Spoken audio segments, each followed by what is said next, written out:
Quels sont les meilleurs placements en résidence avec service? J'ai investi dans des résidences étudiantes il y a 6 ans. Le retour sur investissement est correct, mais limité, nous dit Étienne.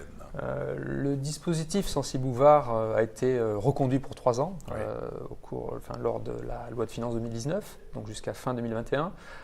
Il donne la possibilité d'investir dans principalement 2 types de résidences, les résidences seniors, médicalisées ou non, et les résidences étudiantes. Alors pour les résidences seniors, il faut être très vigilant sur le montant des loyers, le montant des charges, tout ce qui est service à la carte ou non, parce qu'on peut très rapidement faire monter la facture. Or, on sait très bien que certains retraités ont des retraites très limitées. On sait qu'on va vraisemblablement vers des retraites de plus en plus menues, en tout cas rétrécies, compte tenu de la réforme qui s'annonce. Donc, prudence à ne pas opter pour un produit qui va s'avérer trop cher et donc qui va évincer une partie de la clientèle. Pour les EHPAD, alors là c'est encore un petit peu différent, c'est un marché qui croît très peu en volume aujourd'hui pour des questions de coûts pour la collectivité.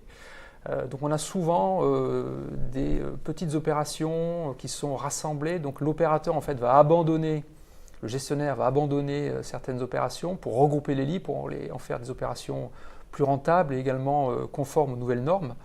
Le risque pour un investisseur, c'est qu'effectivement aujourd'hui il achète une chambre d'EHPAD et que d'ici 10 ans, 15 ans, l'opérateur lui dise désolé, bien sûr, on ne peut plus faire les travaux nécessaires et donc je pars grosso modo avec cette fameuse convention tripartite et l'investisseur se retrouve avec un produit, une chambre de 20 mètres carrés qu'il a payé entre 150 et 200 000 euros. Donc grande vigilance. Sans gestionnaire, grande vigilance.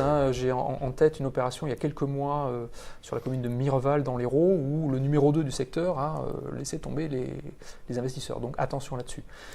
Autre possibilité, donc l'étudiant.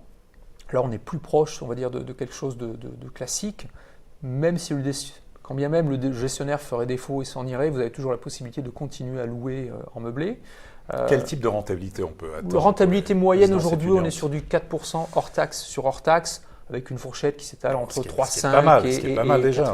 Oui, regardez, on a une inflation, alors selon les différents types, entre 1,6 et 1,8 sur 2018, donc finalement 4%, c'est pas si mal que ça, surtout sur un produit qui n'est pas si risqué finalement.